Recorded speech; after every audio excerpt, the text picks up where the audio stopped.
My parents chose their 40th wedding anniversary dinner to tell me I wasn't part of the family, so I made sure they'd never forget my name. My name is Wendy Dixon.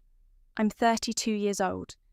It was 3 weeks ago that my parents stood before 30 guests at their anniversary celebration and declared they were taking the entire clan to Hawaii the following week for another event.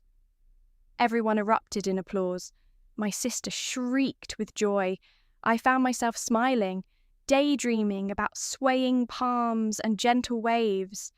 A genuine vacation. I hadn't had one in what felt like forever. Then I asked one innocent question. What time do we need to be at the airport? My father stared at me like I'd started speaking in tongues. My mother's smile froze in place. Then, in front of every single person in that room, my dad said, "You don't need that information, Wendy. This trip isn't for you. Somebody's got to remain here and look after all the children." 30 faces turned toward me. 30 witnesses to the instant my own flesh and blood revealed I was never truly considered family. But here's what they had no clue about. I possessed a hidden truth, a secret I'd been nurturing for 3 years.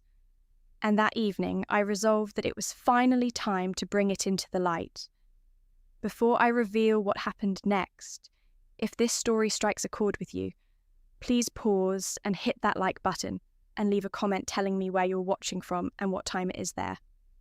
Now, to grasp why I chose to turn my back on everything familiar, I need to take you back to the start.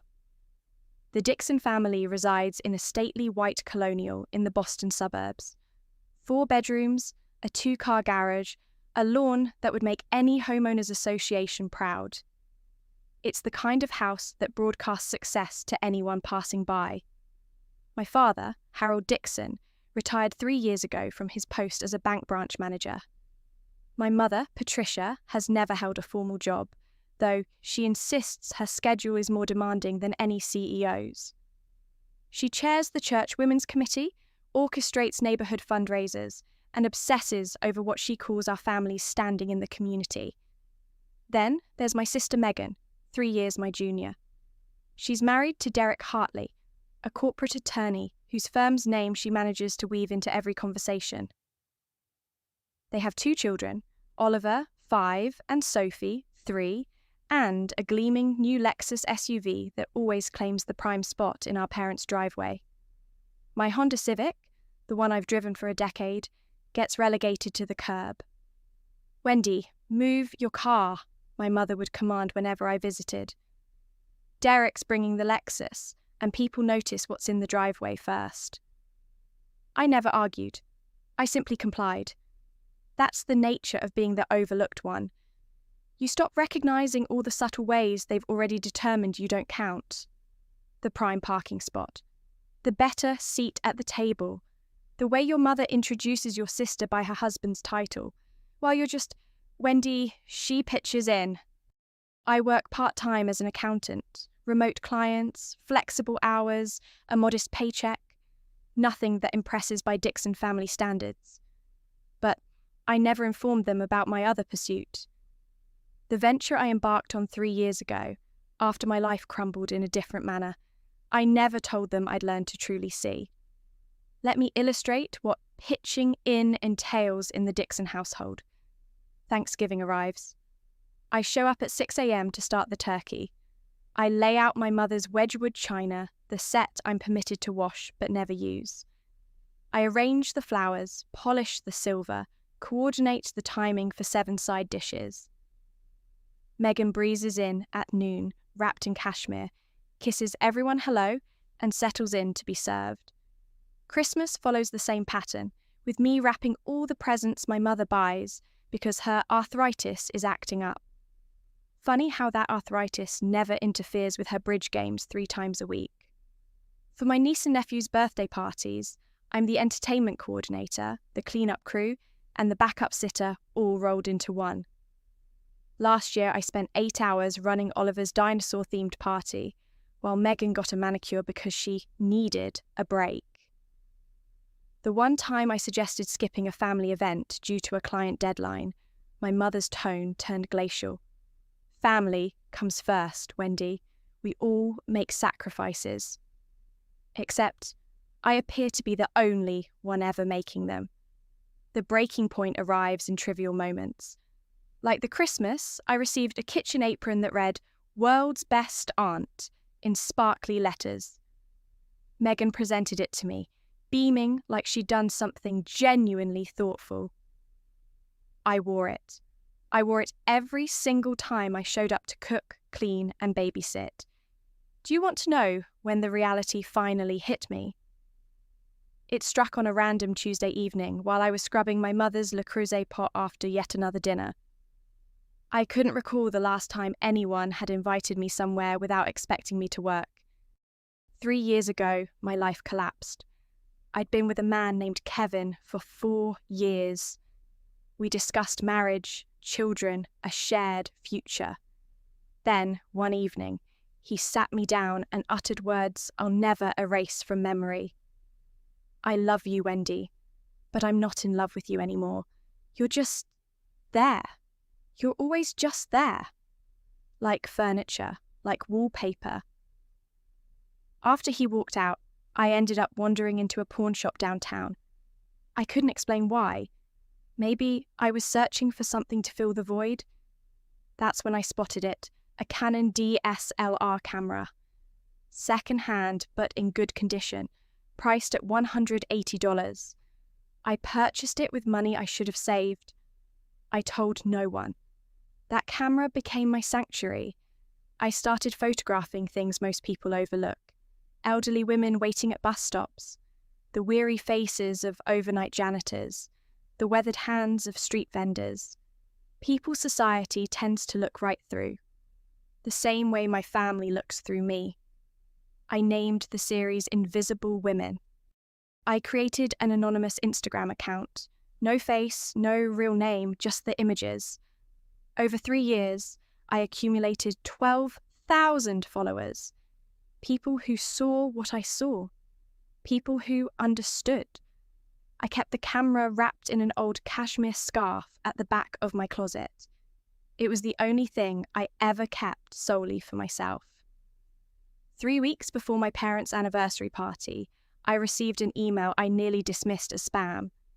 It was from a gallery in Monterey, California, Coastal Light Gallery, asking if I'd be interested in discussing my work. I stared at that email for 20 minutes before noticing my hands were trembling, but I didn't reply. Not yet. Because good things didn't happen to people like me. There is one person in my family who actually sees me. Her name is Ruth, and she's my mother's younger sister. Aunt Ruth is what my mother calls the family disappointment. She never married. She pursued her passion for ceramics instead of securing a real job. 20 years ago, she relocated to Carmel by the Sea to open a small cafe with a pottery studio in the back. My mother has never forgiven her. Ruth threw away her potential, my mother likes to say. She could have had a good life, but she chose to play with clay. I've been calling Aunt Ruth every Sunday night for 7 years. My mother doesn't know. It was Aunt Ruth who first saw my photographs. I'd sent her just one, testing the waters, and her response made me cry. "Wendy, this is extraordinary. You have a gift." Nobody had ever called anything I did extraordinary. She was the one who encouraged me to keep shooting, to keep posting. And she was the one who, 3 weeks before the anniversary, said something that altered everything. "Wendy, I hope you don't mind, but I sent your Instagram link to someone, a gallery owner I know in Monterey. His name is Marcus Coleman. He's looking for emerging artists." I nearly dropped the phone. "Aunt Ruth, that's the gallery that emailed me." "I know, sweetheart. He told me he wants to talk to you about a solo exhibition." Silence, my heart pounding. "But that's real. That's an actual career thing." "Yes, it is." Her voice was gentle but firm. "And you deserve it. You don't need anyone's permission to pursue what you love. I learned that lesson late. You don't have to." That night, I replied to Marcus Coleman's email. Now, let me bring you to the evening that changed everything. My parents' 40th wedding anniversary, a milestone worthy of a celebration, according to my mother, which meant 30 guests, a catered menu that I would assist with to cut costs, and an evening of honouring the Dixon family's 4 decades of supposedly perfect matrimony. Preparations began a week in advance. I took 3 days off from my accounting clients to help with the setup. I ordered flowers, white roses, and peonies per my mother's explicit instructions. I hand-wrote 60 place cards in the calligraphy she insisted upon. I coordinated with the caterer, pressed the tablecloths, polished the Waterford crystal that had been a wedding gift 40 years ago. On the day of the party, I arrived at 7 a.m.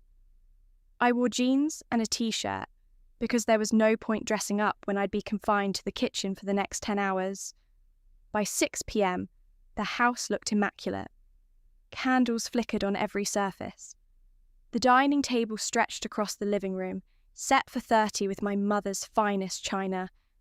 I had changed into a simple black dress, nothing flashy, nothing that would attract notice. "Wendy," my mother's voice caught me in the hallway. She studied me, frowning. "Is that what you're wearing?" "It's black. I thought it was appropriate." "It's fine, I suppose. Just stay in the background. Today is about your father and me." I nodded. I always nodded.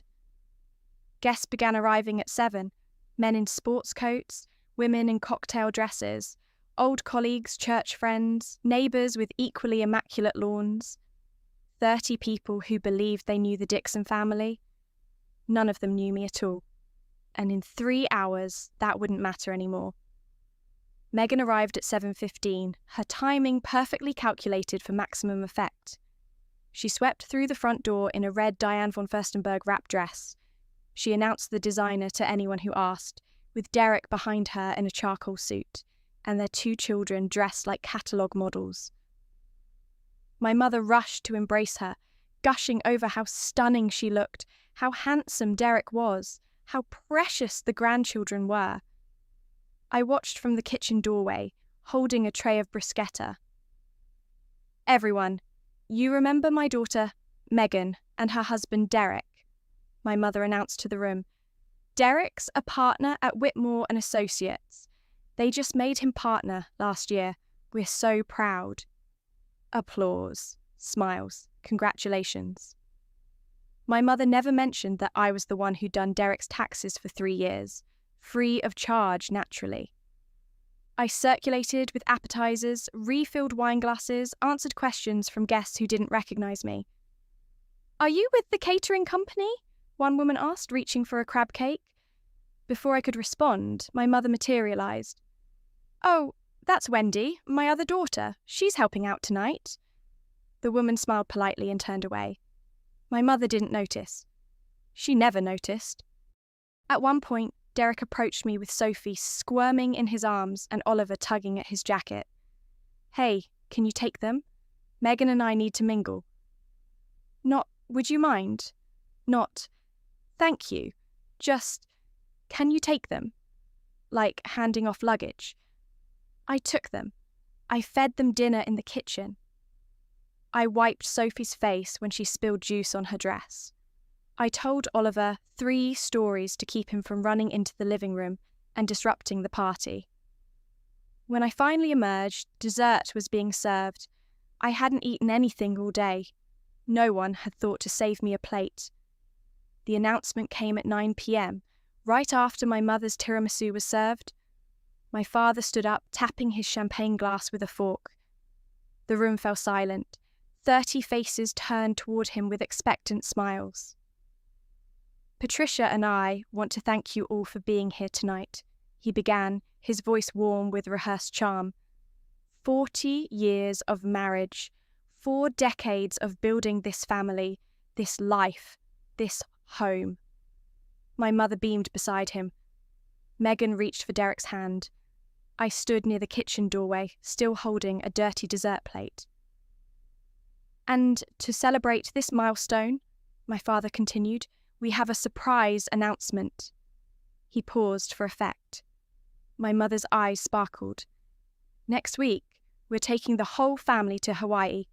1 week at the Four Seasons in Maui. A second celebration. Just the Dixons. The room erupted in appreciative murmurs. How wonderful. What a gift. You two deserve it, Megan actually squealed. Dad, that's amazing. The kids are going to love it. I felt something lift in my chest. The whole family. That meant me too. For once, I wouldn't be cooking, cleaning, or babysitting. I'd actually be included. I stepped forward, allowing myself a small smile. That sounds incredible. What time is our flight? The question hung in the air. My father's expression shifted. He glanced at my mother. Something passed between them. A look I'd seen 1,000 times, but never fully understood until that moment. Wendy, he said slowly, you don't need to know the flight time. The room went quiet. Not the comfortable silence of anticipation, but the tense quiet of something going horribly wrong. I don't understand, I heard myself say. My father cleared his throat. Because you're not going. 30 pairs of eyes. That's how many people watched my father inform me that I wasn't part of the family vacation. Someone needs to stay behind, my mother added, as if this were the most logical thing in the world. Megan and Derek need a real vacation. That means you'll watch the children. But honestly, Wendy, my mother's tone sharpened. You don't have anything important to do. Megan works hard. She deserves a break. Megan works hard. Megan, who hadn't held a job since Oliver was born.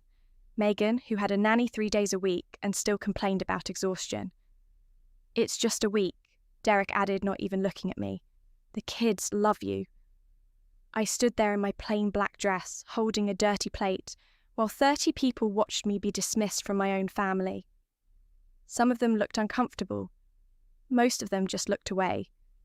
One woman, I didn't know her name, leaned toward her husband and whispered something. He nodded. I caught the words, poor thing. She must be used to it by now. The champagne glass in my hand trembled. I set down the plate, set down the glass, because I didn't trust myself not to drop them. Of course, I heard myself say. I understand. I smiled. The smile I'd learned to wear after 32 years of being the one who helps out, the one who doesn't complain, the one who is always just there. But something inside me had finally cracked. Not broken, cracked, like a fault line shifting before an earthquake. I excused myself to the kitchen. I leaned against the counter and closed my eyes. And for the first time in my life, I started making a different kind of plan. The party continued without me. Of course it did. I stayed in the kitchen, mechanically washing dishes, while laughter and conversation drifted in from the living room. At some point, Megan appeared, her red dress swishing against the doorframe. Wendy, don't be upset, she said, reaching for my arm. You know how it is. Derek and I really need this time together. It's been so stressful lately with the kids. I kept washing. I understand.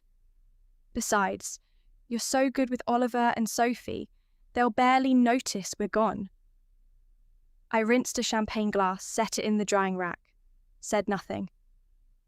Megan sighed, the way she always does when she thinks I'm being difficult. Look, it's just a week, and you don't have like a boyfriend or anything tying you down. Your schedule is flexible. Flexible. That word again, as if my time had no value because I chose how to spend it. Derek made a list, she continued, pulling out her phone. Their schedules, food allergies. Sophie can't have strawberries, remember? And there's this new thing with Oliver's ear. He might need drops. I'll text you everything. She didn't ask if I was willing. She just assumed. That's when Derek appeared, loosening his tie. All sorted. Great. We're heading out early tomorrow to pack. Megan, your mother wants photos before we leave. They were gone before I could respond. Not that I would have, not that I ever did. But as I stood there alone in my mother's kitchen, staring at the list of instructions Megan had just texted me, a single thought crystallized in my mind. They don't see me as family. They see me as staff. And staff can resign. It was nearly midnight when I found the emails. The last guests had finally left. My parents had gone to bed, exhausted from accepting 40 years' worth of congratulations. I was alone in the living room, folding tablecloths, when I realised I needed to send a file to a client whose deadline I'd pushed back for this party. My laptop was at home. My mother's was on the kitchen counter. She won't mind, I told myself. She'd borrowed my things 1,000 times without asking. I opened the laptop. Safari was already running. And there it was, my mother's Gmail still logged in. I should have clicked away immediately. I should have minded my own business. But I saw my name in the subject line of a recent thread. Hawaii arrangements, Wendy situation. My finger hovered over the trackpad. I knew I shouldn't. I knew whatever I found would hurt. I clicked anyway. The thread was between my mother and Megan, starting a week before the party. From Patricia Dixon to Megan Hartley. Keep Wendy here to watch the kids. She doesn't have anything important to do anyway. Derek was right. It's like having free help. She should be grateful we give her something to do. And Megan's reply, totally agree, Mum. She'll probably feel useful for once. It's kind of sad, honestly, but at least it works out for us. I read those words 3 times to make sure I understood them. Free help. She should be grateful. Kind of sad. I took screenshots. I emailed them to myself. I deleted my email from the sent folder and cleared the browser history. Then I sat in my mother's dark kitchen, in the house where I'd grown up, and finally let myself understand exactly what I was to them. I drove home at 1 a.m. through empty streets. My apartment was small, a 1-bedroom in a building that hadn't been updated since the 90s. Beige carpet, white walls, furniture I'd bought second-hand. My mother had called it depressing the one time she visited, but it was mine. The only space where I could breathe. I sat in the darkness for a long time, staring at my phone.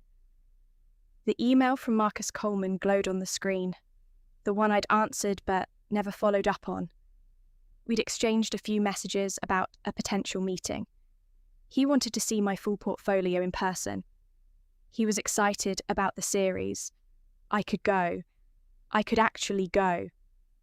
I picked up my phone and called the only person who would understand. Aunt Ruth answered on the second ring, even though it was past midnight. Wendy, what's wrong?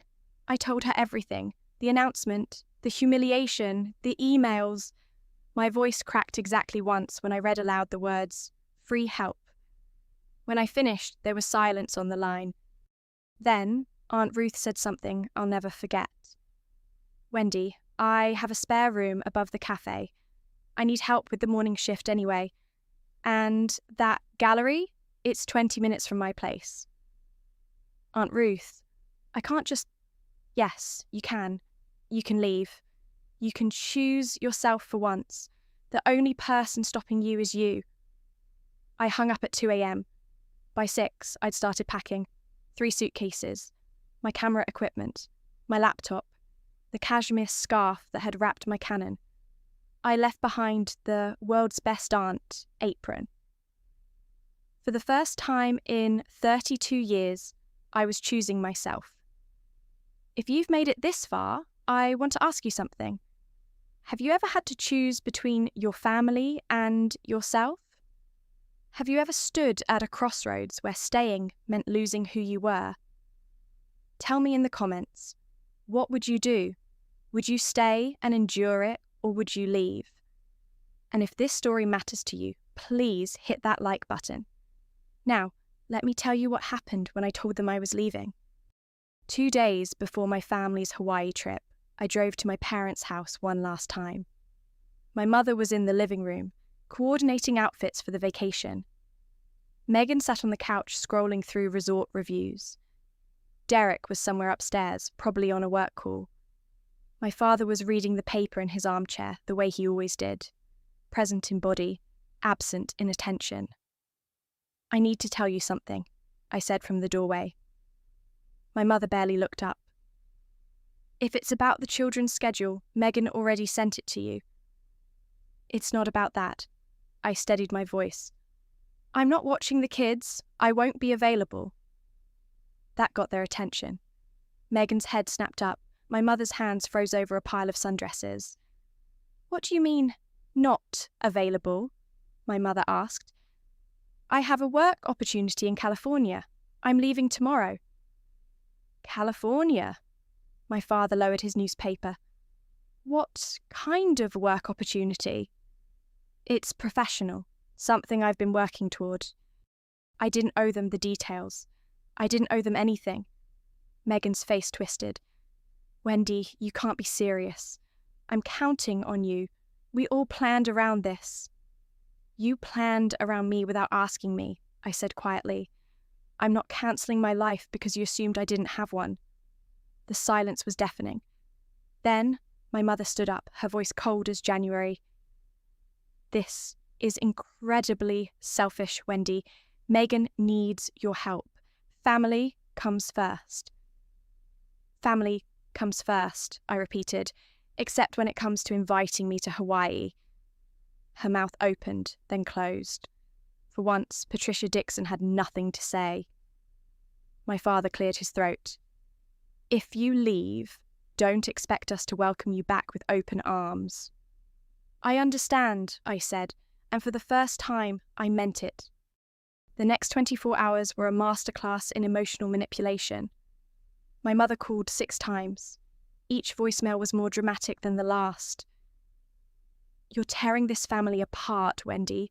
I hope you can live with that. Your father is devastated. He barely ate dinner. Megan cried all evening. The children kept asking where Aunt Wendy was going. Megan took a different approach, weaponized vulnerability. Wendy, I don't understand why you're doing this to me. I'm your sister. Don't you care about us at all? And then the text that nearly broke me. You're going to end up alone. You know, just like Aunt Ruth. Is that what you want? I stared at that message for a long time. Just like Aunt Ruth. They meant it as an insult. They meant it to scare me. But Aunt Ruth had her own business, her own art, her own life built on her own terms. Aunt Ruth was happy. Maybe ending up like Aunt Ruth wasn't a threat. Maybe it was a promise. I turned off my phone. The last thing I did before I left Boston was walk through my empty apartment. 3 suitcases by the door. Everything else would stay behind. The second-hand couch, the beige carpet, the life I'd been living for everyone else. I taped my spare key to an envelope and slid it under my landlord's door. Month-to-month lease. Paid through the end of January. Clean break. I loaded my car as the sun came up. My Honda Civic, 10 years old and reliable as ever, the same car my mother had been embarrassed by for years. It was going to carry me to a new life. I didn't look back as I pulled away from the curb. The drive from Boston to Carmel by the Sea takes about 45 hours if you push it. I didn't push it. I took 5 days, stopping at roadside motels, eating at diners where nobody knew my name. Somewhere in Nebraska, I pulled over at a rest stop and just sat there, watching the sunset paint the prairie in shades of gold and pink. I photographed it, my first shot as a free woman. On the 3rd day, my phone buzzed with a text from Megan. I'd turned it back on to check directions. Mum says if you're not home when we get back from Hawaii, You're dead to her. I read it once, then I deleted it.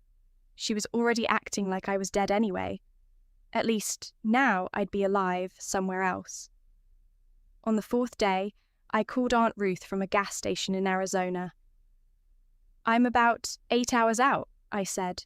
Your room is ready, fresh sheets, ocean view, and Marcus wants to meet you tomorrow afternoon if you're up for it. My stomach flipped. Tomorrow? That's so fast. Wendy. Her voice was warm, certain. You've been waiting 3 years for this. It's not fast. It's finally. When I crossed into California, something shifted inside me. The Pacific appeared on my left, vast and endless and blue. I rolled down my window and breathed salt air for the first time in my life. I cried then, not from sadness, from relief, from the overwhelming sensation of possibility. At 7 p.m. on the 5th day, I pulled into the driveway of the Ceramic Cup, Aunt Ruth's cafe and pottery studio in Carmel by the Sea. She was waiting on the porch, arms open. Welcome home, she said, and for the first time in 32 years, somewhere actually felt like it. Carmel by the Sea is the kind of place that doesn't feel real at first. Cottages with storybook rooftops, art galleries on every corner, ocean mist rolling through cypress trees. The whole town felt like a painting someone had dreamed into existence. Aunt Ruth's cafe sat on a quiet street, 2 blocks from the beach. The Ceramic Cup, hand-lettered sign, blue shutters, window boxes overflowing with lavender.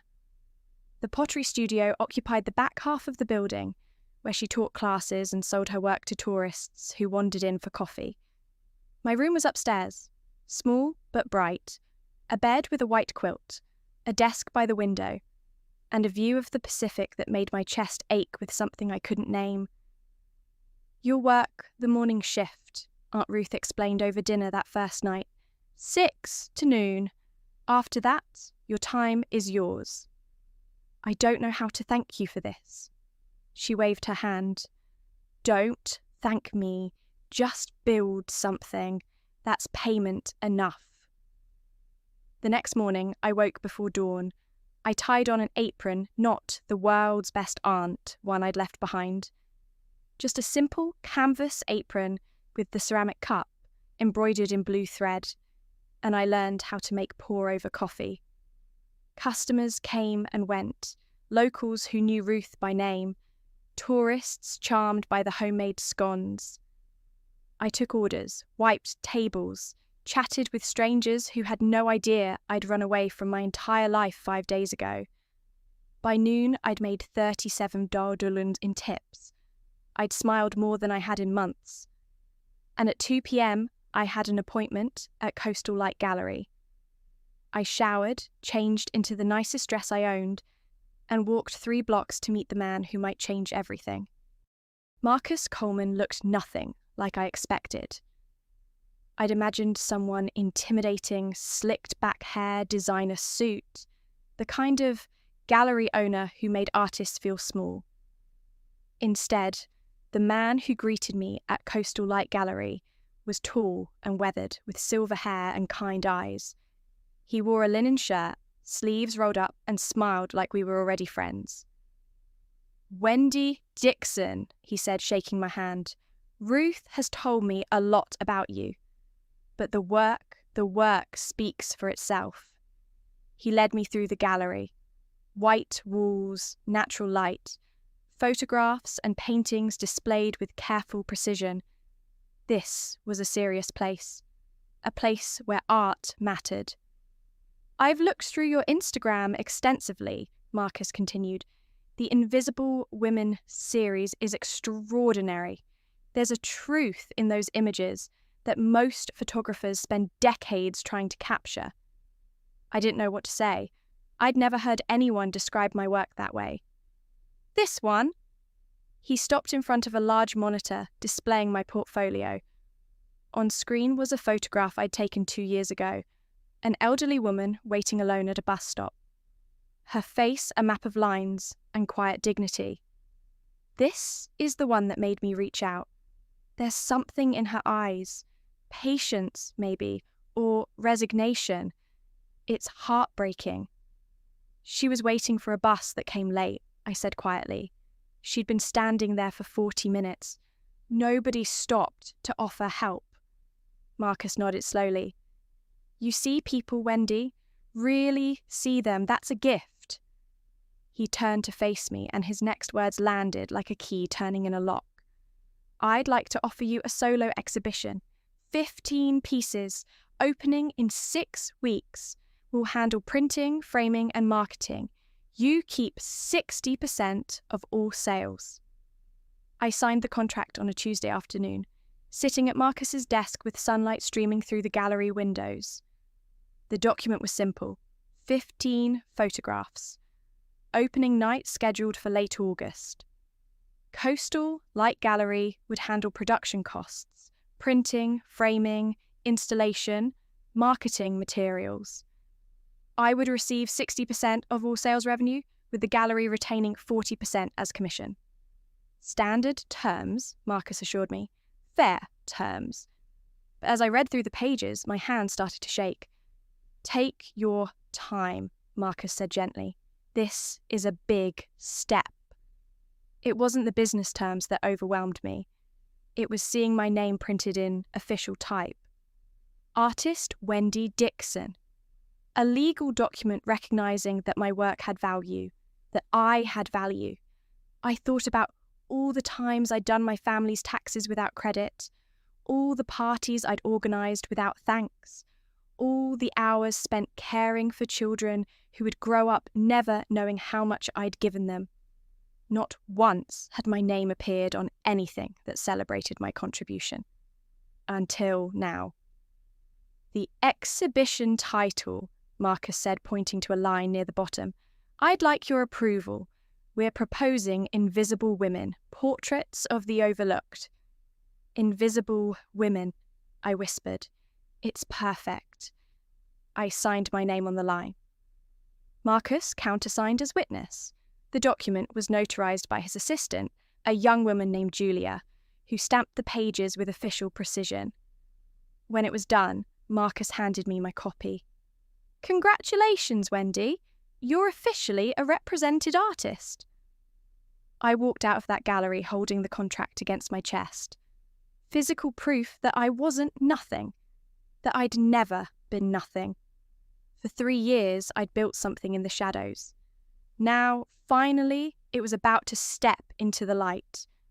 While I was building my new life in California, my family was discovering what my absence actually meant. I didn't witness these events firsthand. Of course, I heard about them later. Pieced together from voicemails, texts, and one very awkward phone call from my father. Apparently, Hawaii was a disaster. Without me there to babysit, Megan and Derek couldn't enjoy a single adults-only dinner. Oliver threw a tantrum on the beach because no one had remembered to pack his special sandcastle bucket, something I always remembered. Sophie developed an ear infection on day 3, and nobody could find the paediatrician's number because I'd always been the one to keep track of medical information.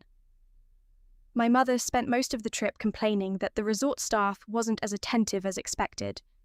She called the concierge 3 times to complain about turn-down service. She sent back her Mai Tai twice. This isn't relaxing at all, she reportedly said. Who planned this trip? My father wisely did not remind her that she had planned it herself. The texts started arriving on day 4. Wendy, where are the kids' medication records? Wendy, what's Oliver's bedtime routine? He won't sleep. Wendy, the restaurant doesn't have a kids' menu. What would they eat? I didn't respond. I was too busy printing proofs at a photography lab in Monterey, selecting frames, and meeting with a journalist from Carmel magazine who wanted to interview me. But here's the thing about absence. It teaches people what they've been taking for granted. On day 6 of their Hawaiian vacation, Megan did something she'd never done before. She searched my name on Google. and for the first time, she found something other than a blank page. 6 weeks later, I stood in the centre of Coastal Light Gallery and couldn't quite believe it was real. 15 of my photographs hung on the walls, each one printed large and framed in simple black. The gallery glowed with soft light. A string quartet played in the corner, Marcus's idea, not mine. A bartender in a crisp white shirt poured champagne. 50 guests moved through the space. Local artists I'd met through Aunt Ruth, collectors Marcus had invited, a journalist from Carmel magazine already taking notes. People who had come specifically to see my work, on gallery walls, with price tags that made me dizzy. I wore a navy dress, simple, elegant, nothing that screamed for attention. My hair was down for once. I'd even put on lipstick, something I rarely did. Aunt Ruth appeared at my side, pressing a glass of champagne into my hand. "How do you feel?" "Terrified," I admitted. "What if nobody buys anything?" "Someone already has." She nodded toward a woman in pearls, examining the centerpiece of my exhibition, the bus stop photograph, the one that had caught Marcus's attention. A small red dot had appeared on the wall placard beside it. "That's Mrs. Payton. She owns half the art in Monterey County. She just bought that piece for $3,000. $3,000 for something I'd created." "Wendy," Marcus approached, grinning broadly, "I want to introduce you to someone from the magazine. They're considering you for next month's cover feature. Cover feature, magazine cover, my face, my name, my story, all in print." I was halfway through that introduction when the gallery door opened and my world tilted on its axis. Megan and Derek walked in, still sunburned from Hawaii. They looked completely out of place. Megan wore a floral sundress, more suited to a beach brunch than an art opening. Derek had his phone out, already frowning at something on the screen. They both scanned the room with expressions I knew well, the look my family wore whenever they encountered something outside their understanding. Then Megan saw me. "Wendy!" She rushed forward, arms outstretched like we were reuniting after a long separation she'd been dreading. "Oh my God, we've been so worried about you."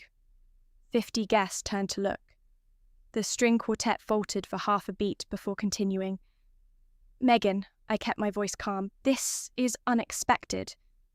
We had to come." Her eyes were wide. "Earnest.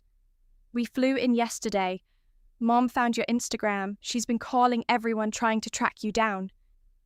Derek appeared behind her, nodding at me like we were business associates. "Wendy, nice place." "It's a gallery," I said. "My gallery opening, actually." Megan blinked, taking in the photographs on the walls for the first time. Taking in the guests, the champagne, the price tags. "You did all this?" Her voice was genuinely confused. Since when do you do this?" "Since 3 years ago. You never asked what I did in my free time."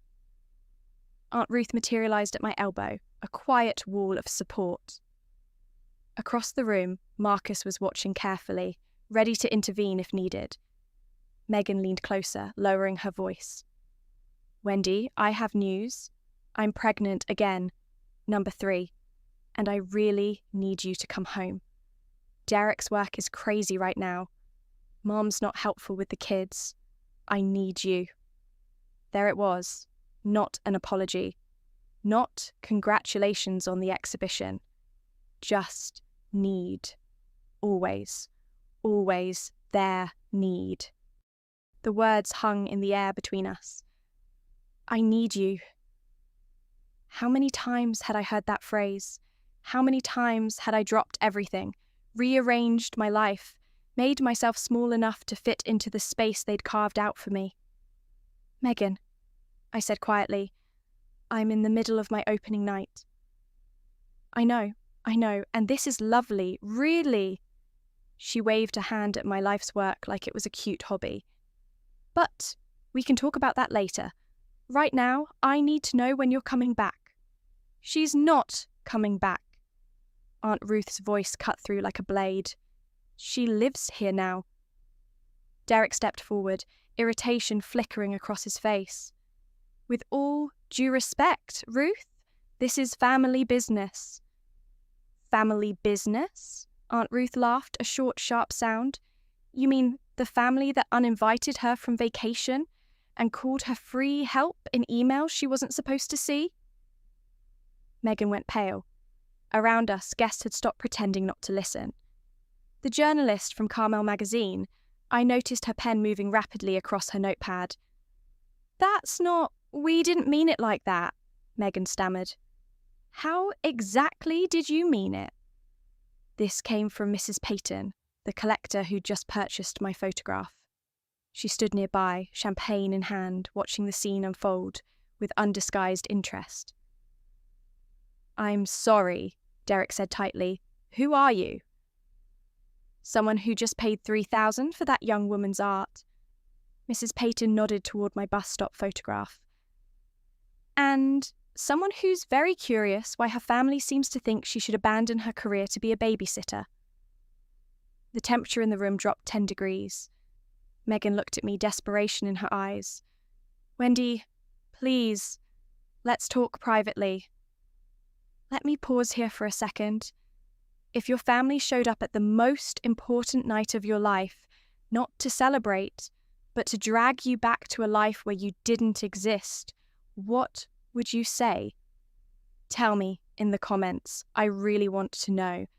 And if you want to hear what happened next, make sure you're subscribed so you don't miss anything. Now, let me tell you what I said.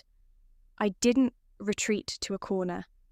For 32 years, I had made myself small. I had whispered, accommodated, disappeared, not tonight. I stepped forward into the centre of my own exhibition and spoke clearly enough for everyone to hear. Megan, I understand that you're pregnant. Congratulations, genuinely. But I won't be coming back to Boston to be your childcare. Wendy, I'm not finished. My voice didn't waver. You can hire a nanny. You can hire 2. Derek makes enough at Whitmore and Associates, and you've never had trouble spending money before. What you can't do is hire me, because I was never paid. Megan's mouth opened, then closed. Around us, I could feel the gallery guests leaning in. This isn't a hobby, I continued, gesturing to the walls. This is my work. I've been building this for 3 years, while everyone in our family assumed I had nothing important to do. And just so we're clear, I pointed to the photograph Mrs. Peyton had purchased. That piece just sold for $3,000. Tonight, I've sold 4 pieces, totaling $8,000. My work has value. I have value. And I will not throw that away to go back to being free help. Silence. Absolute silence. Derek coughed uncomfortably. Megan's eyes were filling with tears. Real ones this time, I thought, not the performative kind. Then Marcus started to clap. Aunt Ruth joined him. Mrs. Peyton raised her champagne glass in a silent toast. One by one, the other guests followed. Applause rippled through the gallery. Not for my photographs, for me. For the moment, I finally stood up and said enough. I didn't smile triumphantly. I didn't gloat. I simply looked at my sister and said, I hope your pregnancy goes well. I truly do. Then I turned and walked away. The gallery door opened again 20 minutes later. I was in the middle of a conversation with the Carmel magazine journalist when I saw them. My parents, standing in the entrance like they'd materialised from a nightmare. My mother wore her Burberry trench coat, the one she saved for important occasions. My father stood behind her in a blazer, looking uncomfortable and out of place. They scanned the room until their eyes found me. Patricia Dixon walked through my gallery like she owned it. Wendy? Her voice carried the same tone she'd used when I was 8, and had tracked mud onto her clean floors. We need to talk. The journalist raised an eyebrow. I excused myself and moved to intercept my parents before they could cause more of a scene. You came all this way, I said evenly. Of course we did. You disappeared. You left your family when we needed you most. My mother's voice trembled with righteous indignation. And now I find you here playing artist while your sister is pregnant and struggling. Megan is pregnant and wealthy, I corrected. She's not struggling, she's inconvenienced. Don't be cruel, Wendy, this isn't you. You're right, I took a breath.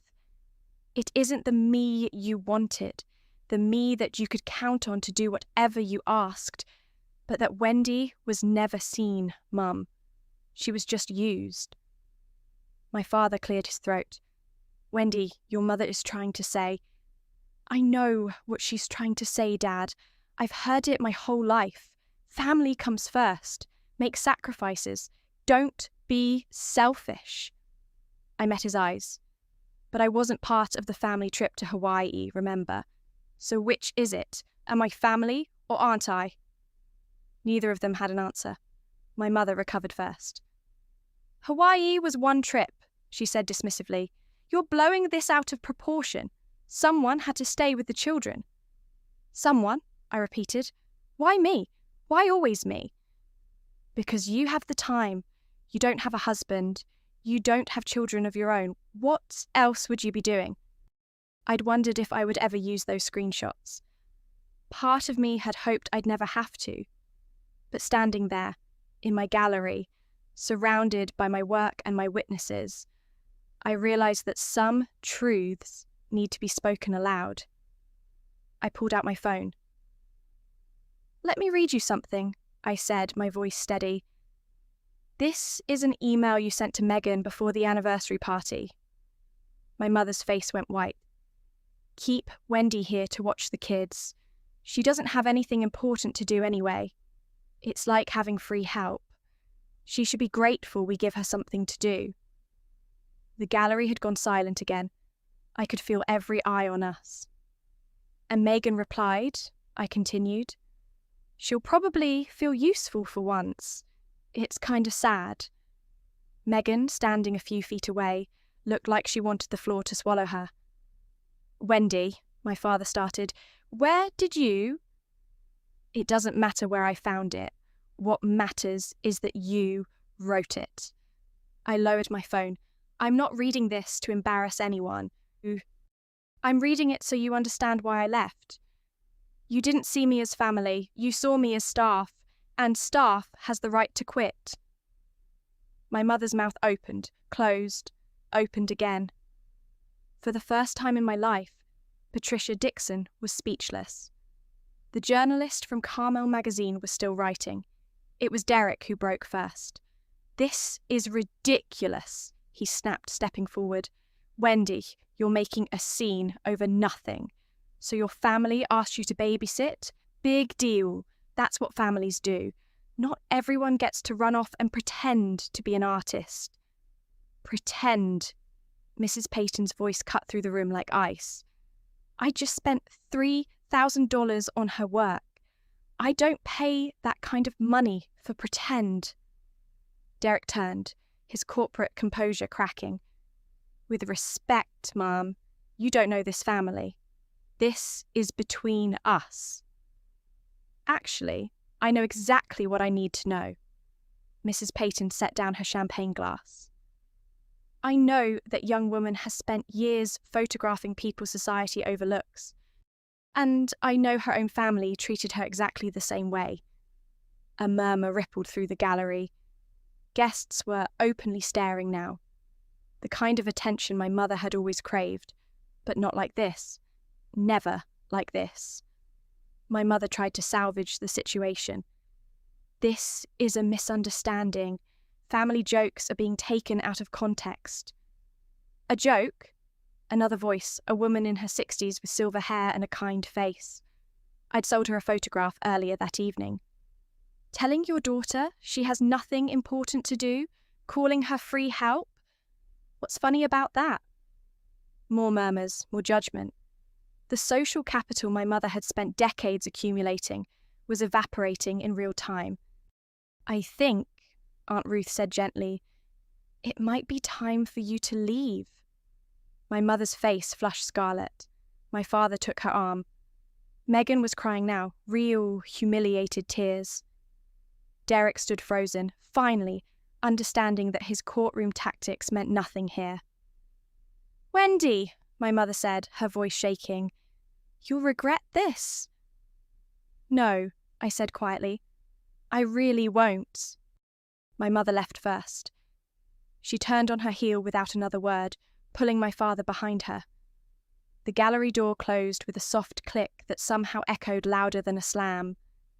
Megan lingered, mascara smudged, arms wrapped around herself like a child caught misbehaving. "Wendy," her voice cracked, "I didn't know you felt this way. I thought you liked helping." "No, you didn't," I said, not unkindly. "You didn't think about it at all. None of you did." Derek put a hand on Megan's shoulder. For once, he said nothing. Maybe he'd finally run out of arguments. "I hope your pregnancy is healthy," I added. "I hope your kids are happy, but I won't be their live-in aunt anymore. If you want to be in my life, it has to be different. It has to be equal." Megan nodded, tears streaming. "I understand." I wasn't sure she did, but it wasn't my job to make her understand anymore. They left through the same door our parents had used. The gallery let out a collective breath. Aunt Ruth appeared beside me, wrapping an arm around my shoulders. "You okay?" "I think so." I let out a shaky laugh. "I just told off my entire family in public, at my own art show." "You did, and you were magnificent." Marcus approached, pressing a fresh glass of champagne into my hand. "For what it's worth, I've been doing this for 20 years. Never seen an opening night quite like this one." "Is that good or bad?" He smiled. "Let's just say everyone here is going to remember your name. And that, Wendy Dixon, is exactly what an artist needs."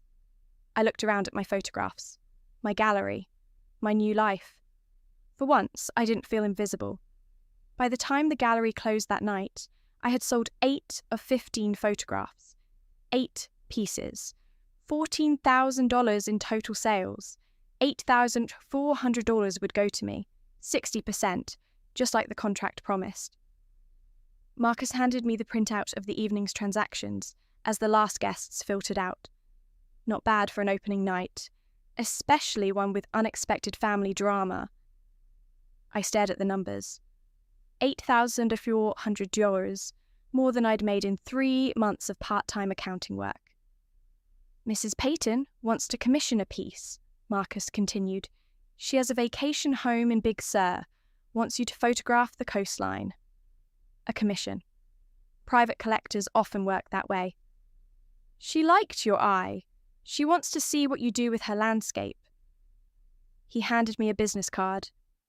"Her assistant's contact. Call them next week." I tucked the card carefully into my clutch, next to my copy of the gallery contract and the magazine interview. "Susan said she has enough material for a feature. They're considering you for next month's cover." Cover of an actual magazine.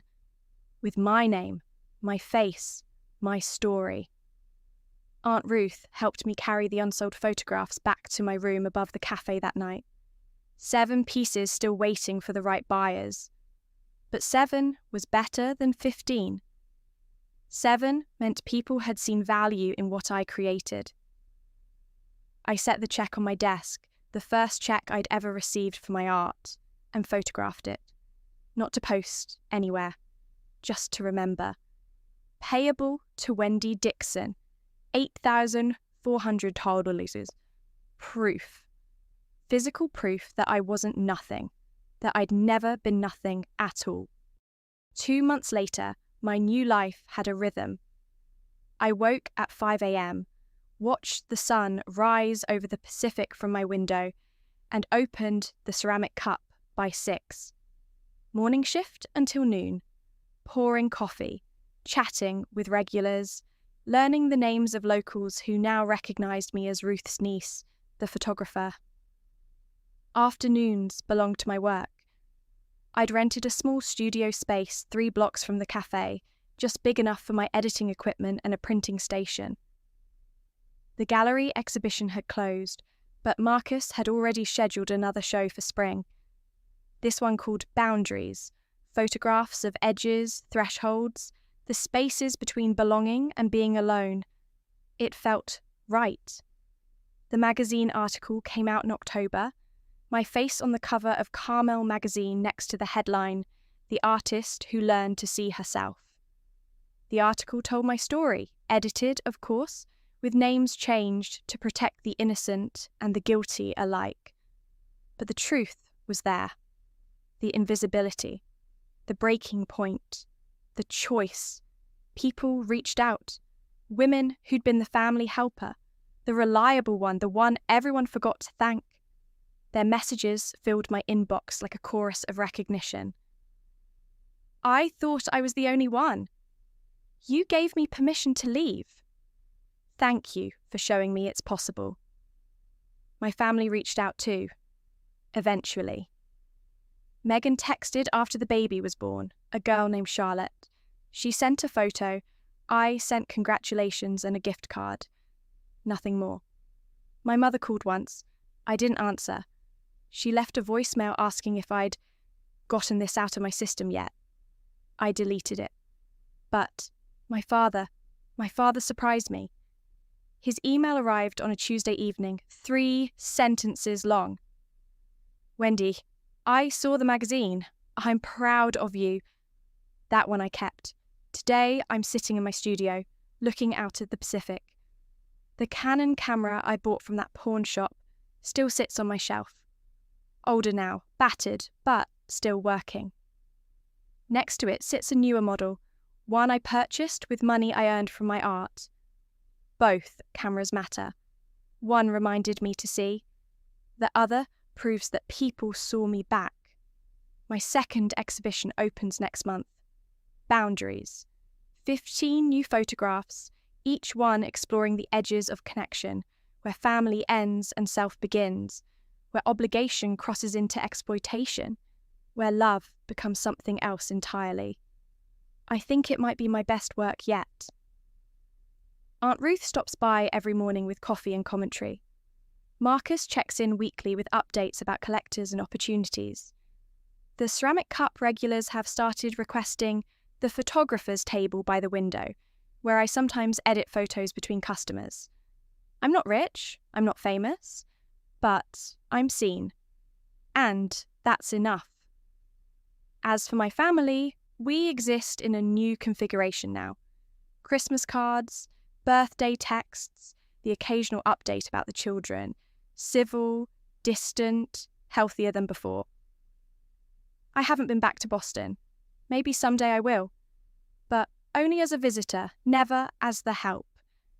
The other day, I was going through old photographs and found one I'd taken years ago, a self-portrait shot in the mirror of my Boston apartment, back when I was still invisible.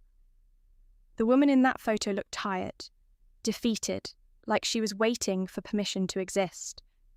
I deleted it. That woman is gone now. In her place is someone who takes up space, who creates beautiful things, who says no when she means no and yes only when she chooses. Someone who finally let herself be seen. That's the real story. Not revenge, not triumph. Just freedom.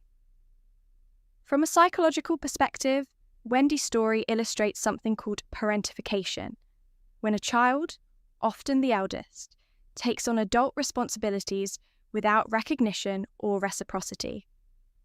She also occupied the scapegoat role, the family member whose needs are consistently deprioritized, while a golden child, Megan, receives endless attention and resources. Here's what I want you to take away from this. Setting boundaries isn't betrayal. It's not abandonment. It's the recognition that you cannot pour from an empty cup, and that the people who truly love you won't ask you to.